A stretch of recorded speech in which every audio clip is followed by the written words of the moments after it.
Olá, alunos do nono ano, tudo bem? Professor Esquilace. Então, estamos prontos aqui para a gente fazer a leitura desse material novo, tá? Sobre genética, um assunto que eu acho muito interessante, que eu vou explicar com calma para entender e não ficar dúvida, tá? Para vocês entenderem, tanto durante a leitura, né? Que eu vou fazer de forma bem tranquila, para entender que esse é um assunto muito, muito importante. E não é difícil, não. É só prestar atenção e, se tiver dúvida, me mandar, né, pelo e-mail para poder responder. E no final vai ter atividade que vocês vão poder responder depois de ter feito a leitura, o entendimento do texto. Então, depois de ter refletido, vai poder tranquilamente responder sobre ele. Tá bom? Então vamos lá. Lembrando que a atividade você tira a foto, coloca lá no GSA e depois também, se não conseguir no GSA, você me manda por e-mail, tá? Pelo e-mail que está aqui, ó. Então vamos lá começar a leitura para o entendimento desse texto.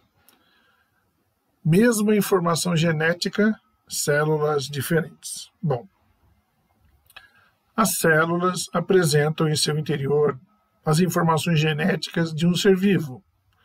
Com raras exceções, qualquer célula de um macaco, por exemplo, tem as mesmas informações genéticas relacionadas às características que fazem do macaco, e não um rinoceronte ou uma alface. Apesar de conterem a mesma informação genética, as células dos organismos multicelulares, né, aqueles que têm mais de uma célula, são de diversos tipos e realizam funções bastante diferentes entre si. Por exemplo, há tipos capazes de se contrair e de relaxar, como as células musculares, ou células, né, de secretar certa substância, como algumas células do estômago, que liberam o suco gástrico. O entendimento dos mecanismos que determinam que tipo celular cada célula será tem avançado bastante, mas há muito a descobrir. Sabe-se que sinais internos, como a variação de quantidade de determinado reagente, ou externos, como sinais das células vizinhas, elas indicam às células que ainda não têm uma função específica como elas devem se diferenciar. Isso ocorrendo lá dentro do nosso corpo, nas nossas células, tá? Então, apesar de toda célula de um organismo ter a mesma informação genética, quase nenhuma delas pode se diferenciar em ou produzir outros tipos celulares que não o dela própria. Um tipo de célula, então, dá origem a outro tipo de célula. Isto é, uma célula muscular, por exemplo, apesar de ter informação para produzir uma célula nervosa ou para funcionar como tal, não se diferencia em uma célula nervosa. Essa habilidade de se diferenciar em qualquer tipo celular de um organismo só existe nos estágios bem iniciais do desenvolvimento, nas células tronco. Depois, ela é perdida por quase todas as células. Algumas, no entanto, mantêm certa capacidade de diferenciação, como as células tronco hematopoieticas, que são precursoras das células do sangue. Então, você tem aí um exemplo, né, nesse esquema, uma célula tronco hematopoietica, que vai dar origem a hemácias, a plaquetas ou leucócitos, que são células do sangue. Então, vamos ler o texto do lado. As células tronco hematopoieticas só conseguem se diferenciar em alguns tipos celulares presentes no sangue, como as hemácias, que não têm núcleo nem DNA, as plaquetas, que são fragmentos de certos tipos celulares, e os leucócitos, que são as células especializadas envolvidas na defesa do organismo. Onde estão as informações genéticas? Lembrando, né, que a célula ela tem a membrana em volta, o citoplasma, e dentro do citoplasma o núcleo. E lá no núcleo está esse material genético, estão essas informações genéticas.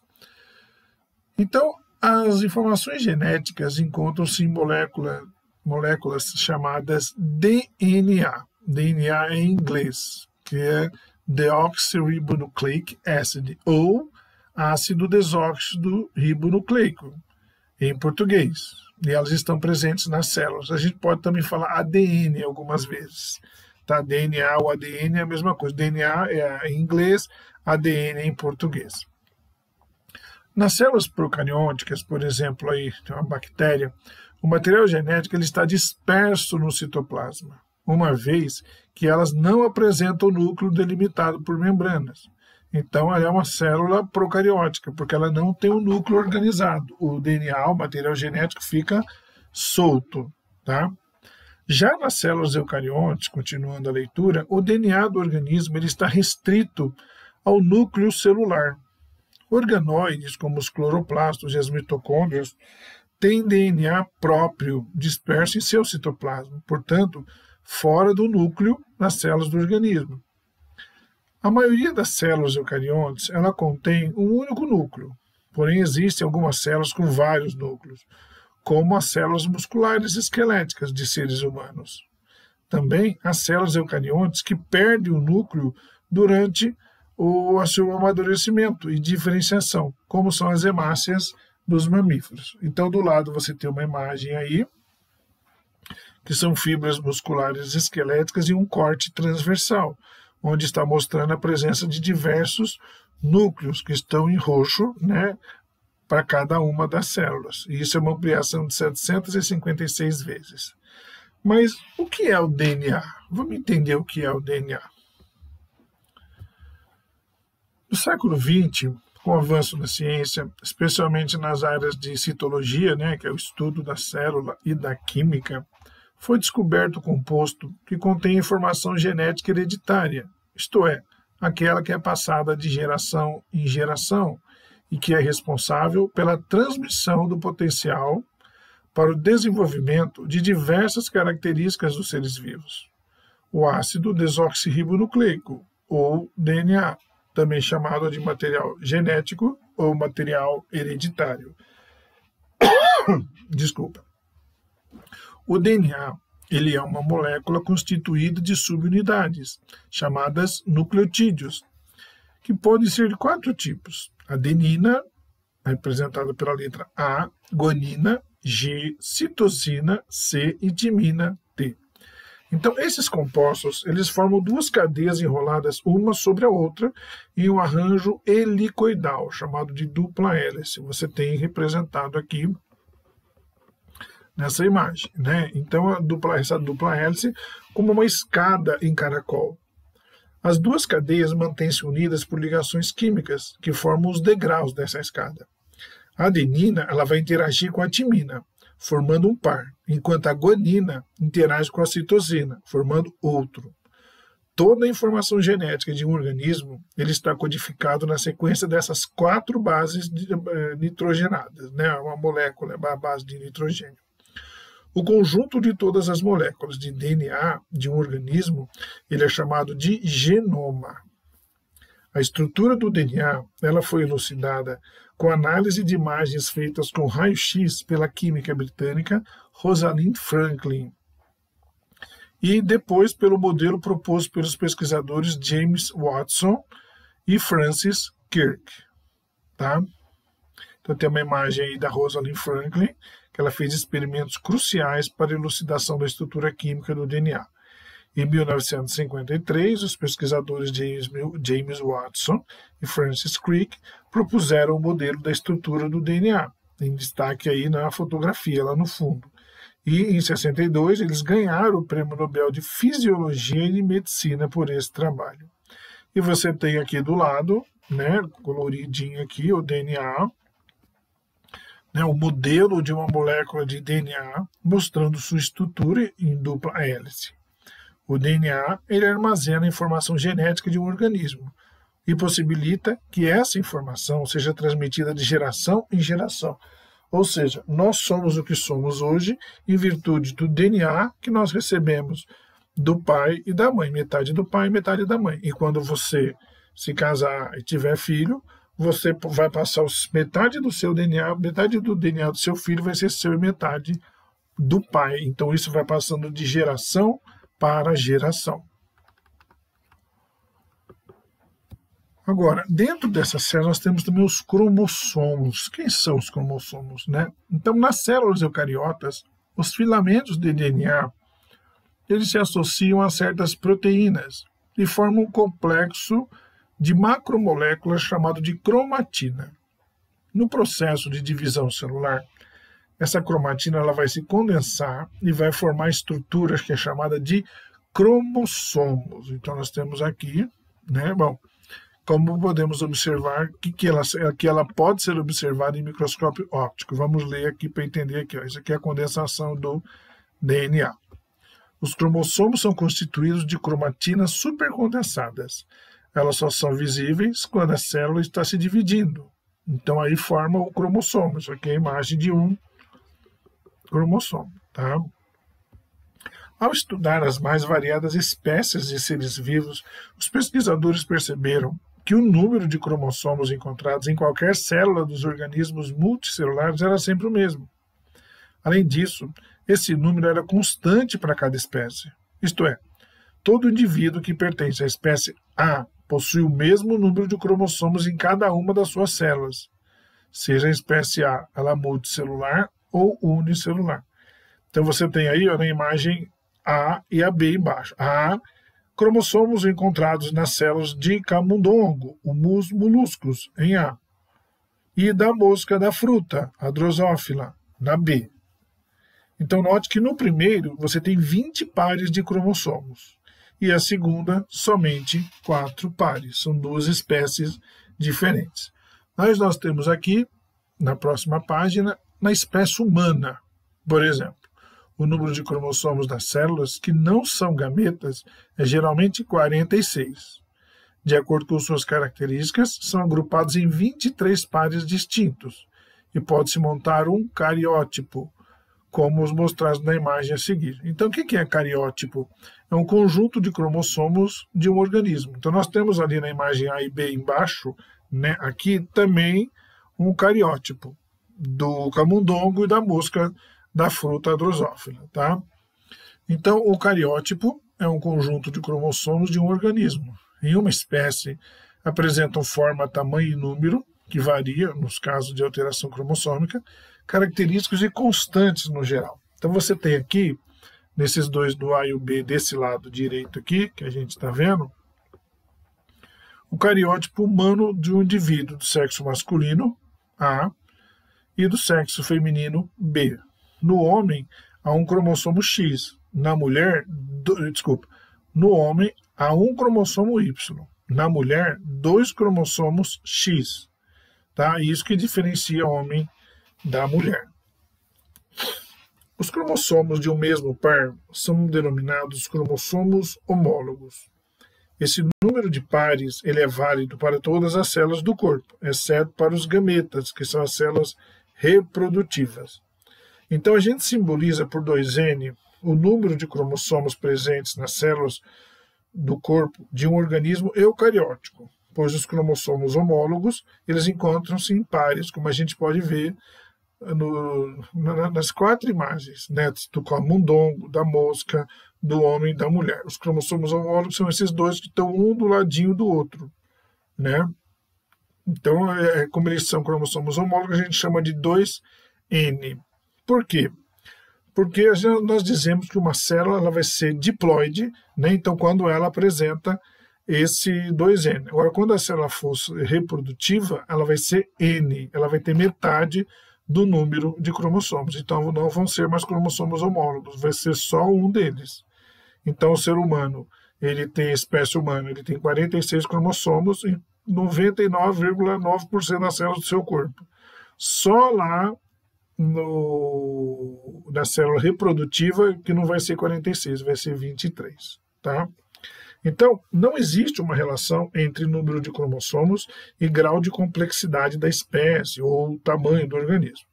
Seres humanos, por exemplo, são mais complexos que as amebas, mas elas têm menor número de cromossomos em suas células, tá? Então, repetindo, seres humanos são mais complexos que as amebas, mas os seres humanos têm menor número de cromossomos em suas células do que a ameba. É isso que o texto está dizendo, mostrando que essa quantidade de cromossomos não interfere na estrutura nas características do animal, tá? Do ser vivo, né? Porque não é só animal que tem, qualquer ser vivo tem. Então nós temos aí, ó, na espécie humana, dos 23 pares de cromossomos, 2 são chamados de autossomos. O outro par é constituído pelos cromossomos sexuais, que eles podem ser de 2 tipos, X ou Y. Quando os cromossomos sexuais homólogos são XX, o sexo biológico do indivíduo é o feminino. Quando os cromossomos sexuais homólogos são X e Y, o sexo biológico é masculino. Então você tem aí quantos cromossomos tem alguns seres vivos, né? Então, número diploide, 2N de algumas espécies. Então, mosca de frutas, 2N, 8. Ervilha, 14. Arroz, 24. Arram, 26. Minhoca, 36. Camundongo, 40. Ser humano, 46. Chimpanzé, 48. Ameba, que nós já falamos, 50. O cão tem 78. Tá? Continuando, né, falando sobre agora os genes.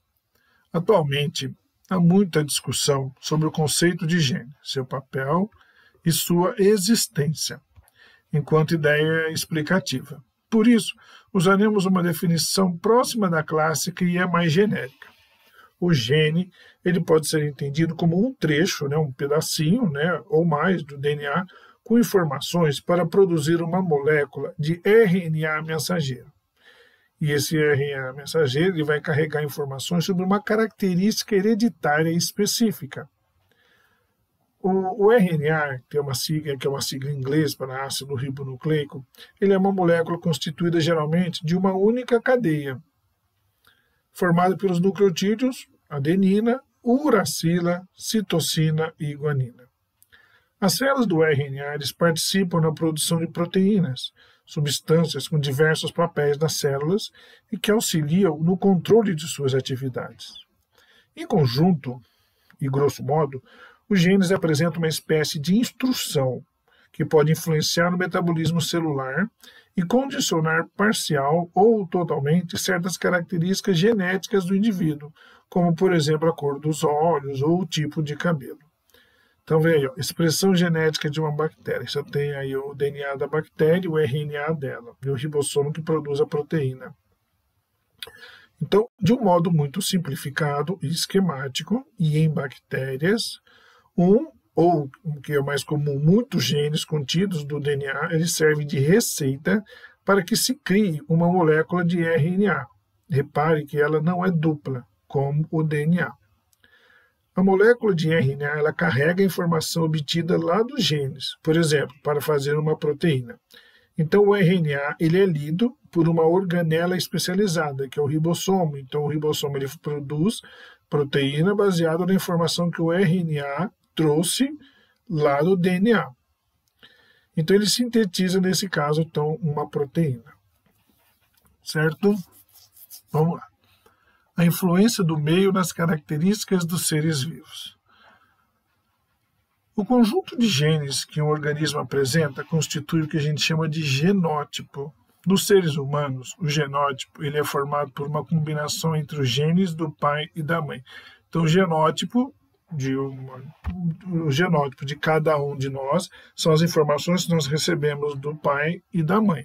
Tá? Quando notamos as semelhanças entre pais e filhos, estamos observando o fenótipo de cada indivíduo, ou seja, suas características físicas ou fisiológicas. Entre as características fenotípicas visíveis, podemos citar a cor de uma flor, a cor dos olhos de uma pessoa, a textura do cabelo, a cor do pelo de um animal e etc. Isso nós pensamos em seres vivos, tá? Não só no ser humano. O mesmo fenótipo ele pode, entretanto, estar associado a diferentes genótipos, porque as características genéticas elas podem ser expressas de maneiras diferentes. Então, por exemplo, você tem aqui uma imagem de irmãs gêmeas fraternas, elas que têm um DNA bastante semelhantes, mas mesmo assim os fenótipos podem ser bastante diversos, como a gente vê na fotografia, né? uma ruiva e o outro com cabelo preto. E são irmãs, são irmãs gêmeas fraternas, não irmãs gêmeas idênticas. Idênticas é quando é informação do mesmo DNA. Aí, no caso, a mulher, ela liberou 2 óvulos e foi fecundada por 2 espermatozoides. Por isso que elas têm essa diferença. Se a mulher tivesse produzido um óvulo e ele tivesse sido fecundado por um espermatozoide, e depois, quando começa a divisão celular, não se sabe exatamente por que, ela se divide em duas, esse monte de células se divide em 2 grupos, e cada grupo vai dar origem a uma criança. Aí elas são gêmeas idênticas, porque elas vieram do mesmo DNA, e as irmãs fraternas não. Tá? Então, agora o exemplo dessas borboletas aí. Elas são semelhantes, são praticamente idênticas, mas são espécies distintas, né? Atimélicos silvestres, da esquerda, e Ocreodes silvanis, à direita. São genótipos distintos, mas podem gerar organismos muito semelhantes. Finalizando a última parte, o fenótipo de um indivíduo sofre transformações com o passar do tempo. Isso significa dizer que o meio ambiente também exerce influência sobre as características dos seres vivos. Por exemplo, à medida que uma pessoa envelhece, seu corpo se modifica. Pode aparecer manchas causadas por exposição ao sol e cicatrizes decorrentes de ferimentos. Então você tem imagens aqui desse senhor, desde quando ele era bebê, conforme ele foi passando o tempo, as fotos 3x4 dele. Tá? Então é a passagem do tempo, deixa suas marcas no fenótipo das pessoas. Fenótipo é o que você consegue ver. O genótipo é aquilo que está lá dentro da célula do DNA, que você não consegue ver. Tá?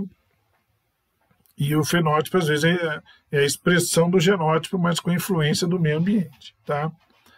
As alterações que o ambiente causa no fenótipo de um indivíduo, elas podem ser passageiras ou definitivas. Se uma pessoa toma sol por muitas horas seguidas, seu tom de pele escurecerá. Esse é o exemplo de alteração passageira. No entanto, uma alteração definitiva ocorre, por exemplo, quando a altura de um indivíduo é influenciada pela sua nutrição durante a infância. Indivíduos que são mal nutridos, eles tendem a crescer menos do que indivíduos que receberam uma alimentação com todos os nutrientes dos alimentos. Nos 2 casos, como as características foram adquiridas por uma interferência do meio, então elas não podem ser transmitidas para as próximas gerações. Então não adianta um cara ser bombado achando que o filho dele vai ser bombado. Não é isso. Tá? Isso aí foi uma alteração ocasionada pelo ambiente, pelo comportamento da pessoa. Isso não passa geneticamente de pai para filho. Tá? E o exemplo aí que você tem, a coloração das penas dos flamingos. Então, o flamingo, o nome científico dele é Phoenicopterus ruber. Então ele tem mais ou menos 90 centímetros de altura. Então essa coloração das penas dos flamingos ela é determinada por um fator ambiental, que é o tipo de alimento disponível. Quando o seu alimento ele é rico em carotenoides, que é um pigmento que é presente em vários seres vivos, as suas penas ficam avermelhadas. Quando não há espaço, quando há pouco desse pigmento, a coloração das penas vai ficar esbranquiçada. É a mesma espécie, só que no lado direita ele comeu mais seres vivos que têm esses carotenoides, que inclusive é encontrado na cenoura, mas ele pega essa cor principalmente comendo uns caranguejos que têm esses carotenoides. E o da esquerda ele comeu pouco ser vivo que tem carotenoide, por isso que ele está mais claro. Certo? É isso, gente. Tranquilo e bem interessante, né? Então tá aí, você tem aqui agora as atividades para fazer com calma, porque aí na semana que vem a gente faz a correção dessas atividades. Tenta fazer, entendendo o texto, essa parte de genética é bem interessante. Se tiver alguma dúvida, pode me fazer pelo e-mail, tá bom? Um abraço e até o próximo vídeo.